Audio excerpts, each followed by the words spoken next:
देखिए बेटा, जो जो लास्ट में जो क्वेश्चंस कराया था बेटा मैंने, वो आपको कराया था कि ये वाला क्वेश्चन कराया था। देखिए बेटा, देखिए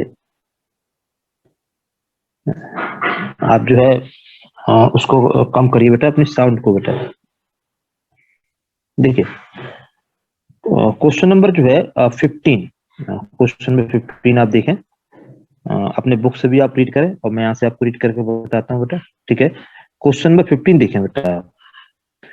consider a uniform electric field E is equal to 3 into 10⁻³ i cap newton per coulomb. तो जो इलेक्ट्रिक फील्ड है बेटा ई वेक्टर, वो है 3 into 10⁻³ i cap. I cap means electric field along x axis. What is the flux of this field through a square of 10 centimeter on a side whose plane is parallel to the yz plane? अब देखो बेटा, अगर कोई plane yz plane में होगा बेटा, तो उसका नॉर्मल जो है वो एक्स एक्सिस की तरफ होगा। अगर प्लेन जो है yz प्लेन में होगा तो उसका जो एक्स नॉर्मल है, यानी कि एरिया वेक्टर है, वो एक्स एक्सिस के लॉन्ग होगा। अब इसमें सरफेस का जो आपको साइड दे रहा है बेटा, ठीक है, साइड कितना दे रहा है, 10 सेंटीमीटर दे रहा है आपको, 10 सेंटीमीटर। ठीक है, तो 10 सेंटीमीटर जो साइड दे रहा है, तो इस स्क्वायर का जो एरिया हो जाएगा 10 सेंटीमीटर कन्वर्टेड टू मीटर, तो 0.10 इंटू 0.10। ठीक है, 0.1 इंटू 0.1 बेटा। ठीक है, तो ये इसका एरिया निकल जाएगा 0.01। ये एक सिंगल सरफेस का आ गया बेटा। लेकिन ये स्क्वायर जो है जब हम निकालेंगे बेटा, तो स्क्वायर अगर आप अपने रूम को देखें, तो रूम जो है एक क्लोज सरफेस है, क्योंकि गॉस थ्योरम किसमें रहती है बेटा, क्लोज सरफेस में। और एक स्क्वायर यानी कि एक सरफेस जो है, फ्लोर जो है, वो उसका आपका जो है 1/6 पार्ट होगा। ठीक है, उसमें 6 फेसेस होंगी। ठीक है, रूम में 6 सरफेस होंगी, तो 1/6 होगा बेटा। तो देखिए किस तरह से ये क्वेश्चन सॉल्व होता है। ठीक है बेटा, उसको ध्यान से देखें आप। E vector is equal to, देखिए जो आपको दे रहा है बेटा, ई वेक्टर आपको गिवन है, और उसकी वैल्यू दे रहा है 3 into 10⁻³ i cap. Area DS मतलब area of A square 10 centimetre था, तो 100 सेंटीमीटर स्क्वायर हो जाएगा। इसे आप मीटर में चेंज कर लें तो 10⁻⁻² मीटर स्क्वायर या 0.01। प्लेन जो है बाइजेट प्लेन है, तो जो इसका जो एरिया वेक्टर की डायरेक्शन होगी बेटा डीएस वेक्टर, तो डीएस वेक्टर में तो ये तो एरिया हो गया 10⁻², और डायरेक्शन जो होगी बेटा वो उसके नॉर्मल। तो बाई जेड का नॉर्मल कौन सा जाएगा, एक्स एक्सिस। तो यहाँ पर ये आई कैप आ रहा है बेटा। Flux phi is equal to, ध्यान से देखें बेटा, flux phi is equal to ये होता है ई वेक्टर डीएस वेक्टर। ठीक है, तो इलेक्ट्रिक फील्ड आपको गिवन है बेटा। ठीक है, और डीएस वेक्टर आपका ये गिवन है। ठीक है, तो E vector dot DS vector से आपने जो फ्लक्स निकाल लिया, तो 30 न्यूटन पर कूलम, ये मीटर स्क्वायर बेटा। ठीक है, अब इसके बाद जो दे रहा है क्वेश्चन में जो बी पार्ट है, बी पार्ट ध्यान से देखें बेटा। बी पार्ट में कह रहा है आपसे, what the flux through the same square if the normal to its plane surface 60 degree angle with the x axis. तो देखो बेटा, जो नॉर्मल है प्लेन का और x axis means x axis का क्या बेटा, इलेक्ट्रिक फील्ड है। तो ई वेक्टर और डीएस वेक्टर के बीच में जो एंगल है, angle between E vector and DS vector is 60 degree. तो जो हमारे पास फार्मूला है ई वेक्टर डॉट डीएस वेक्टर, अगर इसको हम ओपन करें, ठीक है बेटा, डॉट प्रोडक्ट है, और डॉट प्रोडक्ट में फिर E D S cos theta हो जाएगा। E vector dot D S vector is equal to E D S cos theta. तो देखो आपको ई गिवन है बेटा, डी एस गिवन है, और कॉस 60 की वैल्यू हाफ होती है बेटा। तो अब जो फ्लक्स है वो हो जाएगा 15 Newton per coulomb metre square. Newton per coulomb metre square ये फ्लक्स की यूनिट है बेटा। ठीक, अब आप देखें नेक्स्ट जो क्वेश्चन है बेटा, नेक्स्ट क्वेश्चन बेटा हम रीड कर रहे हैं, आप उसको भी ध्यान से देखें। नेक्स्ट क्वेश्चन, क्वेश्चन नंबर 16 देखिए बेटा।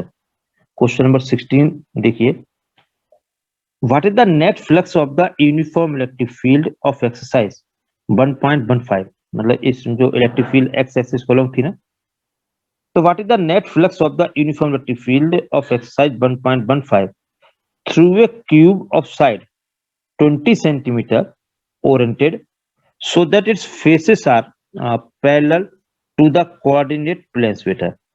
ठीक है, अब आप देखो बेटा, अगर जैसे इलेक्ट्रिक फील्ड जो है, ध्यान से देखें बेटा, जैसे इलेक्ट्रिक फील्ड जो है आपका एक्स एक्सिस के अलॉन्ग है बेटा। ठीक है, ये इलेक्ट्रिक फील्ड है। और मान लीजिए जैसे आप पर ये क्यूब रखा हुआ है। ठीक है बेटा, ये जैसे क्यूब है। ठीक है, तो जो क्यूब है यहाँ पे, तो आप देखेंगे कि जितनी इलेक्ट्रिक फील्ड लाइंस इसमें एंटर कर रही है बेटा, उतना ही इलेक्ट्रिक फील्ड लाइन इससे बाहर जाएंगी। तो number of electric field lines which are passes which are enters in the cube and number of electric field lines are leaving the cube are similar. ठीक है, तो इसमें बेटा क्या होगा देखें, तो जब जैसे इधर से इलेक्ट्रिक फील्ड लाइंस है, तो ये तो आपका हो जाएगा इलेक्ट्रिक फील्ड की डायरेक्शन, और इस सरफेस का जो एरिया वेक्टर होगा वो इस तरफ होगा बेटा। ठीक है, इधर होगा।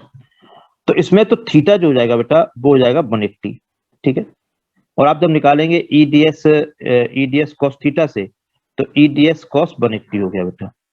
तो ये तो जाएगा माइनस के ईडीएस। ठीक है, तो अगर इलेक्ट्रिक फील्ड लाइंस एंटर कर रही हैं उस समय उस सरफेस से फ्लक्स कैसा होता है, निगेटिव होता है बेटा। और ये जो दूसरा जो सरफेस आएगा बेटा, इस तरफ आएगा सरफेस, उधर जब फील्ड लाइन बाहर जा रही होंगी, ठीक है, तब इलेक्ट्रिक फील्ड और नॉर्मल एक डायरेक्शन में होंगे। If electric field and normal are in the same direction that means theta is equal to 0। और ईडीएस cos 0 में जब cos 0 होगा तो वो ईडीएस आपका जो जाएगा वो यहाँ पे पॉजिटिव हो जाएगा। तो electric field lines, if electric field lines enter inside the cube then flux is negative and leaving the cube flux is positive बेटा। ठीक है, अब ध्यान से देखें बेटा आप लोग। ठीक है, इसमें ये साई बटकर अबे जो बोला थीटा इक्वल टू -1 होगा, वो कब होगा? माइनस आएगा बेटा जब इलेक्ट्रिक फील्ड लाइंस अंदर एंटर कर रही होंगी। ठीक है, जब वो अंदर एंटर करेंगी तो इलेक्ट्रिक फील्ड की डायरेक्शन में जाएगा, लेकिन उसका जो सरफेस का जो नॉर्मल है वो अपोजिट आएगा बेटा, इसलिए वहां थीटा 180 होगा, इसलिए वहां पे माइनस हो जाएगा। ठीक है, और जिस सरफेस से वो बाहर आ रही होंगी तो वहां का normal electric field same direction में होगा, थीटा 0 होगा बेटा। और इसमें ध्यान से देखें, इसमें भी एक चीज ध्यान से देखें बेटा। देखिए, तो इसमें देखें ध्यान से बेटा आप, तो इसमें जिसमें जब वो इलेक्ट्रिक फील्ड लाइंस एंटर कर रही है बेटा, ठीक है, तो फ्लक्स नेगेटिव, और जब बाहर आएंगे तो फ्लक्स पॉजिटिव। अब देखिए जो क्यूब है बेटा, उसमें भी ध्यान से देखें, अगर तो इसमें देखें क्यूब में, आप क्यूब को देखें ध्यान से बेटा। तो देखिए क्यूब अगर इस तरह से है बेटा, ठीक है, यहां से आप देखें, इस तरह से ये क्यूब है।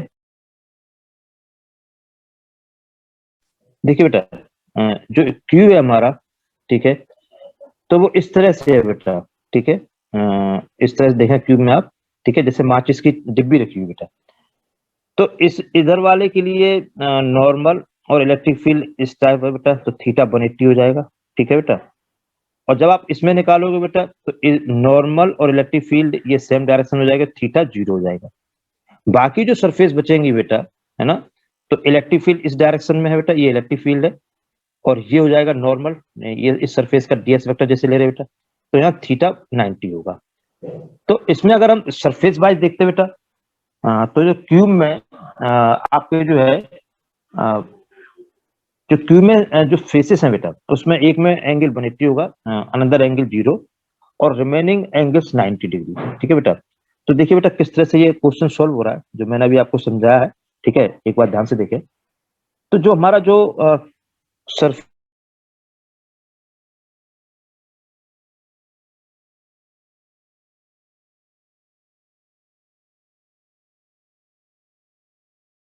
आगे बता रहा बेटा इसको। ठीक है, तो जब थीटा 90 है तो ईडीएस कॉस 90 से फ्लक्स 0 हो जाएगा बेटा, और थीटा अगर 0 है तो ईडीएस कॉस 0 से थीटा ईडीएस हो जाएगा, और अगर कॉस 180 है तो ये बेटा माइनस में हो जाएगा। ठीक है, तो अब देखिए बेटा किस तरह से सॉल्व हो रहा है। Number of field lines which are enters और leaving the cube are equal. जितनी इलेक्ट्रिक फील्ड लाइंस एंटर हो रही हैं उतना ही बाहर जा रही है बेटा, सो नेट फ्लक्स इज 0। तो जब वो एंटर कर रहा है बेटा, ठीक है, तब फ्लक्स नेगेटिव, और जब लीव करेगा तो फ्लक्स पॉजिटिव। नेट फ्लक्स हमारा क्या हो जाएगा, 0 हो जाएगा। Number of field lines entering the cube are taken as negative, जो नंबर जब वो एंटर कर रही है तो फ्लक्स वहां नेगेटिव होगा, and flux coming out of the tube, जब कमिंग आउट है बेटा तो फ्लक्स हो जाएगा पॉजिटिव। अब ये पॉजिटिव क्यों आ रहा है बेटा, जब पॉजिटिव है तो थीटा वहां 0 है, और जब ये नेगेटिव है तो थीटा वहां 180 है बेटा, ठीक है। तो एक बार थीटा 0, एक बार थीटा 180, तो फ्लक्स नेट फ्लक्स हो गया 0 बेटा। अगर हम क्यूब का हर सरफेस में देखें बेटा, तो मैंने अभी आपको बताया कि for one surface theta 0, under surface theta 180, ठीक है, रिमेनिंग एंगल 90।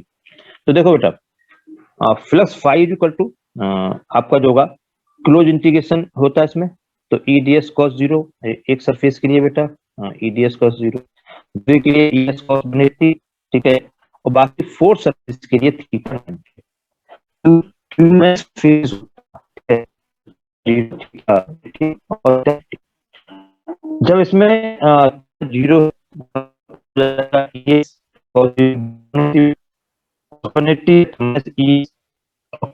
बेटा ये कैंसिल हो गया, तो फ्लक्स है चाहे आप इस मेथड से कर लें, तो square is think suppose to be 1/6 part of it, ठीक है। तो टोटल फ्लक्स होगा प्लस थ्रू क्यूब और close surface cube upon epsilon naught plus RC through square 1/6 होगा बेटा, ठीक है, 1/6 बेटा। नेक्स्ट क्वेश्चन ध्यान से देखें बेटा 1.19, ठीक है, 1.19 देखें बेटा। A point charge of 2 microcoulomb is at the center of a cubic Gaussian surface 9 centimeter on each। देखो बेटा जो गॉसियन सरफेस है उसकी साइड 9 सेंटीमीटर दे रहा है और उसके इनसाइड 2 माइक्रोकूलम चार्ज है। तो जो गॉस थ्योरम होता है उसमें charge enclose by the A point charge cause an electric flux -1